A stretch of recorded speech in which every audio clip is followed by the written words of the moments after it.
पहले किडनी लिए तब टिकट दिया। यही है लालू यादव जी का परिचय। नमस्कार, मैं हूं अंशिता। शर्म आती है सम्राट चौधरी जैसे लोगों की सोच पर।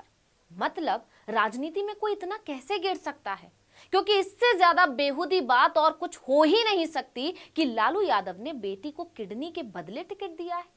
अब लोग कह रहे हैं कि निजी हमला करने की भी कोई सीमा होती है, लेकिन बीजेपी वाले वो हद बार बार पार कर देते हैं। लालू जी तो अब अपनी बेटी तक को नहीं छोड़े, पहले किडनी लिए तब टिकट दिया। यही है लालू यादव जी का परिचय। सम्राट चौधरी के इस बेहूदे बयान ने निशब्द कर दिया है, सोचने पर मजबूर कर दिया है कि बिहार कैसे लोगों के हाथों में है।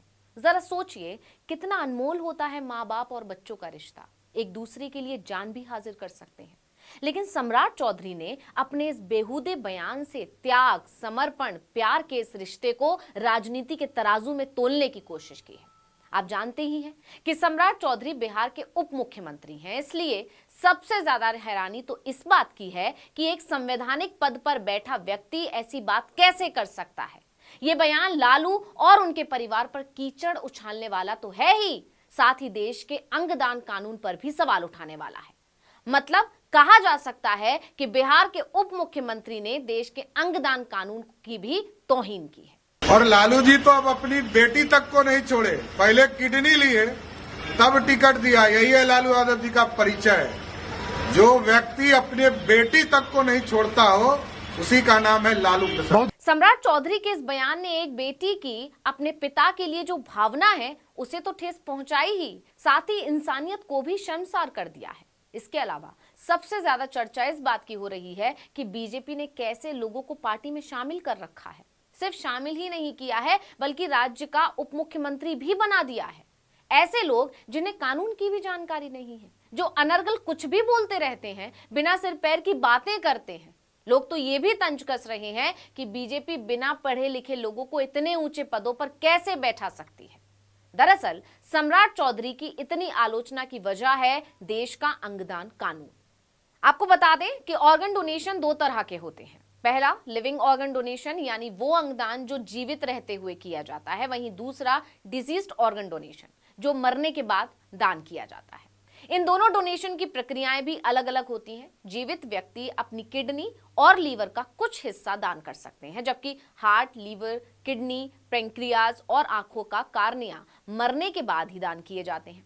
अब ऑर्गन डोनेशन क्या होता है ये तो हमने जान ही लिया, लेकिन ये इतना आसान नहीं है, क्योंकि देश में अंगदान को लेकर भी कानून बनाए गए हैं ताकि कोई भी किसी भी व्यक्ति को ब्लैकमेल करके या उसको मजबूर करके ऑर्गन डोनेट करने के लिए राजी ना कर सके। इसके लिए साल 1994 में transplantation of human organ and tissues act पास हुआ।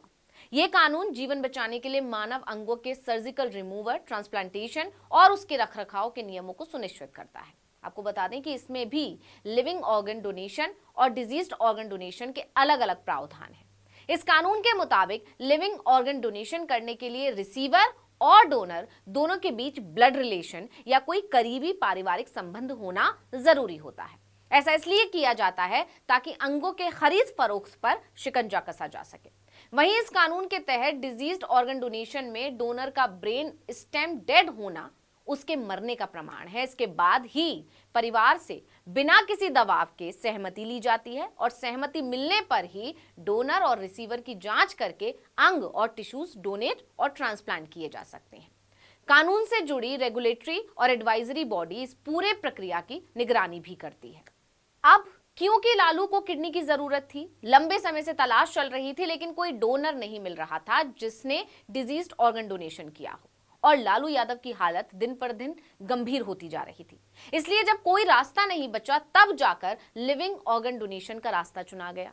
और कानून के मुताबिक ये ट्रांसप्लांट सिर्फ खून के रिश्तों में हो सकता है, और उससे भी बड़ी बात, डोनर और रिसीवर की कंपैटिबिलिटी चेक की जाती है और डोनर का शारीरिक रूप से स्वस्थ होना बेहद जरूरी होता है। सभी टेस्ट के रिजल्ट पॉजिटिव आने के बाद डॉक्टर अपना प्रोसेस शुरू करते हैं और डोनर की बॉडी से वो हिस्सा रिमूव करके रिसीवर में ट्रांसप्लांट किया जाता है। इसलिए जब रोहिणी आचार्य और लालू यादव की कंपैटिबिलिटी चेक हुई और सारे रिजल्ट पॉजिटिव आए, तब रोहिणी ने अपने पिता यानी कि लालू यादव को किडनी दान की। और ये कोई बहुत आसान काम नहीं है। क्योंकि किडनी देने के बाद डोनर और रिसीवर दोनों ही सामान्य जीवन नहीं जीते हैं, बल्कि दोनों का ही शरीर बहुत कमजोर हो जाता है। सर्जरी के बाद भी डोनर और रिसीवर को लगातार मेडिकल सुपरविजन में रखा जाता है। लेकिन यह बात शायद सम्राट चौधरी नहीं जानते, उन्हें इसकी कोई जानकारी ही नहीं है, तभी तो बिना सोचे समझे इतना गंभीर आरोप लगा दिया और अब चारों तरफ उनकी फजीहत हो रही है। लालू जी तो अब अपनी बेटी तक को नहीं छोड़े, पहले किडनी लिए तब टिकट दिया, यही है लालू यादव जी का परिचय। दरअसल बिहार में महागठबंधन की सीटों का बंटवारा अभी तक नहीं हुआ है, लेकिन इससे पहले ही राष्ट्रीय जनता दल ने 4 सीटों पर अपने उम्मीदवारों को सिंबल बांट दिए। लालू यादव की बेटी मीसा भारती और रोहिणी आचार्य लोकसभा चुनाव लड़ेंगी, ऐसा माना जा रहा है। लालू यादव को किडनी देने वाली बेटी रोहिणी आचार्य सारण से लोकसभा चुनाव लड़ सकती हैं। इस खबर ने सियासत गरमा दी थी। जानकारों का दावा है कि इस बात से कांग्रेस भी नाराज है, लेकिन इन सब के बीच सम्राट चौधरी के इस बेतुके बयान की वजह से बीजेपी भी गिर गई है। लोग पूछ रहे हैं कि सम्राट चौधरी इतना भी नहीं जानते क्या? कुछ लोग तो ये भी कह रहे हैं कि मोदी तो नारी शक्ति का बखान करते घूमते हैं और उनके नेता बेटी के त्याग का अपमान कर रहे हैं। सम्राट चौधरी के बयान के बाद राष्ट्रीय जनता दल ने उनके और बीजेपी के खिलाफ मोर्चा खोल दिया है। खुद रोहिणी आचार्य ने ट्वीट कर उनको घेरा। उन्होंने लिखा कि लालू जी की बेटी हूं, ओछी सोच व ओछे चरित्र वालों की हर ओछी बात का जवाब जनता के बीच जनता जनार्दन की अदालत में दूंगी। सही गलत का फैसला जनता करेगी। अपने ट्वीट के साथ रोहिणी ने अपने साथ व्हील चेयर पर बैठे लालू यादव की एक तस्वीर भी साझा की।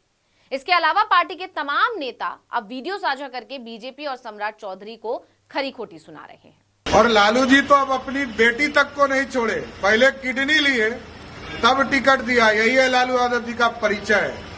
जो व्यक्ति अपने बेटी तक को नहीं छोड़ता हो उसी का नाम है लालू प्रसाद। यानी कहा जा सकता है कि सम्राट चौधरी ने कोशिश तो की थी लालू और उनके परिवार को घेरने की, लेकिन उनके बेतुके बयान से वो तो घिरे ही, साथ ही बीजेपी को भी कटघरे में खड़ा कर दिया। यानी जितना बीजेपी ने लालू के परिवार वाले बयान को भुनाकर जनता की सहानुभूति लेने की कोशिश की थी, उससे कई ज्यादा नुकसान अब सम्राट के बयान से बीजेपी को हो सकता है। क्योंकि रोहिणी आचार्य ने जब अपने पिता को किडनी दी थी तो वो सोशल मीडिया पर छा गई थी। शायद ही कोई शख्स था जिसने रोहिणी की तारीफ ना की हो। उसी भावना पर सम्राट चौधरी ने चोट कर दी है, जो बीजेपी को काफी नुकसान भी पहुंचा सकता है।